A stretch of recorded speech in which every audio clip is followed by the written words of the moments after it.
Hi hello friends, welcome back to media talks. நான் உங்கள் Monica. இன்றைக்கி எபிசோடில் ஃபஸ்ட்டு இதை மட்டும் இந்த வீடியோவில் பேசலாங்க.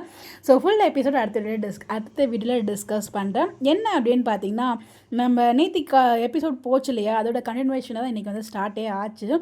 ஸோ அவங்க ரெண்டு பேரும் டிஸ்கஸ் பண்ணுறாங்க. நம்ம விஜய் வந்து நீங்கள் வேலைக்கு போகக்கூடாது, நீங்கள் புதுசாக வேணால் பிஸ்னஸ் ஸ்டார்ட் பண்ணுங்கள், இல்லைன்னா நீங்கள் எதுவுமே பண்ண தேவையில்லை, அதை நான் பிஸ்னஸ் பண்ணுறேன்ல, அதாவது அப்ளை பிஸ்னஸை தான் சொல்லிட்டு இருக்காங்க. திருப்பி அந்த அப்ளை பிஸ்னஸ்லேயே கொண்டு வந்து நிப்பாடிடாதீங்க பாஸ் அப்படிங்கிற மாதிரி எனக்கு இருந்துச்சு. ஏன்னா காவேரி வந்து வேலைக்கு போக விட மாட்டாங்க. பட் இருந்தாலும் மீண்டும் நம்ம விஜய் வந்து பார்த்திங்கன்னா ஜாப் சர்ச் பண்ணிட்டு தான் இருக்காரு. பட் ஒரு தலையை கொஞ்சம் கன்வின்ஸ் பண்ணுற மாதிரி விஜய் கன்வின்ஸும் பண்ணாங்க.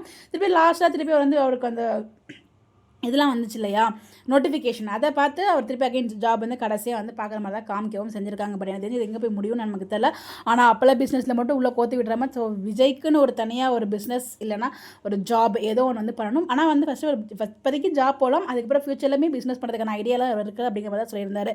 இதெல்லாம் ஓகேங்க. முக்கியமான விஷயம் என்ன அப்படின்னு பார்த்தீங்கன்னா, ஸோ ரெண்டு பேருக்குள்ள இருக்க லவ் இருக்குது பார்த்தீங்களா, அதை பார்த்துட்டு என் எனக்கு இவ்வளோ அன்பாடி, அதாவது நம்ம காவேரி சொல்லுவாங்க, நீங்கள் வந்து வேலைக்கெல்லாம் போகக்கூடாது, உங்களை வந்து நான் பாஸாக தான் பார்த்து அப்படி தான் பார்க்கணும் அப்படிங்கிற மாதிரி பேசிகிட்டு இருப்பாங்களே. அப்போ வந்து என் மேலே உனக்கு இவ்வளோ அன்பாடி அப்படிங்கிற மாதிரி கேட்பாரு, இவ்வளோ காதலாடி அப்படின்னு சொல்லிட்டு. அப்போ தான் இந்த டைலாக் சொல்லுவார், அநியாயத்துக்கு 4-5 மாதத்தை வேஸ்ட் பண்ணிட்டேனே அப்படிங்கிற மாதிரி வந்து ஒரு ஃபீல் பண்ணுவார்.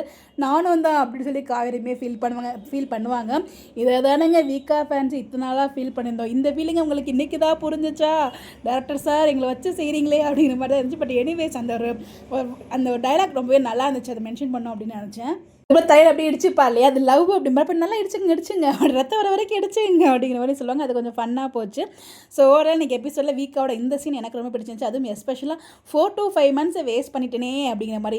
இப்போ உங்களுக்கு புரிஞ்சது, இதுக்கப்புறம் வேஸ்ட் பண்ணாமல் வீக்காவை நீங்கள் என்ன பிரச்சனை வேணும் க்ரியேட் பண்ணுங்கள், வீக்காவை சேர்த்து வச்சு க்ரியேட் பண்ணுங்கள். அதுதான் எங்களுக்கு வந்து எல்லாரோட ஆசையுமே. பார்க்கலாம் என்ன மாதிரி பண்ணுறாங்கன்னு சொல்லிட்டு. ஸோ எத்தனை பேர் இதை என்ஜாய் பண்ணிங்க, அதை நோட் பண்ணிங்க அப்படிங்கிறத மறக்காமல் கமெண்ட்டில் ஷேர் பண்ணுங்கள். இந்த மாதிரி எப்படி தெரிஞ்சுக்க நம்மளோட சேனலை ஃபாலோ பண்ணிக்கோங்க. Bye bye.